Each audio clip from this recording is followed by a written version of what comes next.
आज चक्र घूमता रहता है। शूद्र युग के बाद सरदार युग अर्थात छात्र युग, उसके बाद विप्र युग, इसके बाद वैश्य युग एवं शूद्र विप्लव के बाद चक्र की द्वितीय परिक्रांति में नूतन छात्र युग आता है। यह नूतन छात्र युग उन क्षत्रियों का युग है जिन लोगों ने शूद्र विप्लव का नेतृत्व किया था। चक्र इस प्रकार से चलता ही रहता। सिर्फ आदर्शवाद का प्रचार कर इस चक्र का घूमना रोका नहीं जा सकता है। एक युग के बाद दूसरा युग क्रम विन्यस्त भाव में है। एक युग के गमन के बाद दूसरे के आगमन का नाम क्रांति दे सकता हूँ। एक शेष और दूसरे को शुरुआत के इस युग संधि की अवस्था को युग संक्रांति कह सकता हूँ। शूद्र अभ्युत्थान के बाद से परिवर्तित शूद्र अभ्युत्थान तक इस संपूर्ण चक्र परिक्रमण को परिश्रांति दे सकता हूँ। एक एक युग में एक एक वर्ण शासक तथा शोषक की भूमिका में अवतीर्ण होता है। यह विश्व, यह समाज सबों का है।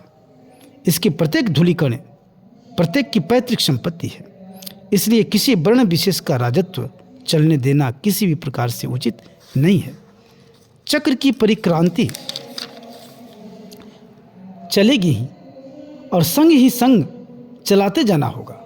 प्रत्येक वर्ण विरुद्ध सद्विप्र का संग्राम समाज सबों का है, किंतु इसका अधिनायकत्व करेंगे सद्विप्र ही। क्षत्रियों के ऊपर समाज का भार नहीं छोड़ा जा सकता है, क्योंकि वे क्षत्रिय राज्य कायम करना चाहते हैं। अक्षत्रिय का शोषण करेंगे, दुर्बल को चबा खाएंगे। विप्रों के ऊपर समाज का भार नहीं छोड़ा जा सकता है, क्योंकि वे विप्र राजत्व कायम करना चाहेंगे। अविप्र का शोषण करेंगे तथा बुद्धिहीनों को चबा खाएंगे। वैश्यों के ऊपर समाज का भार नहीं छोड़ा जा सकता है, क्योंकि वे वैश्य राजत्व कायम करना चाहेंगे। अवैश्यों का शोषण करेंगे तथा मेहनती मनुष्यों को चबा डालेंगे। शूद्र समाज का नेतृत्व नहीं ले सकता है। शूद्र अभ्युत्थान के फल से जो शूद्रों की जय होती है, वह जय तिलक क्षत्रियों के ललाट की शोभा बढ़ाता है। जो यम नियम में प्रतिष्ठित हैं, जो भूमा के साधक हैं, ऐसे ही सद्विप्रों के हाथ में भार दिया जा सकता है। समाज चक्र ठीक ही घूमता चलेगा।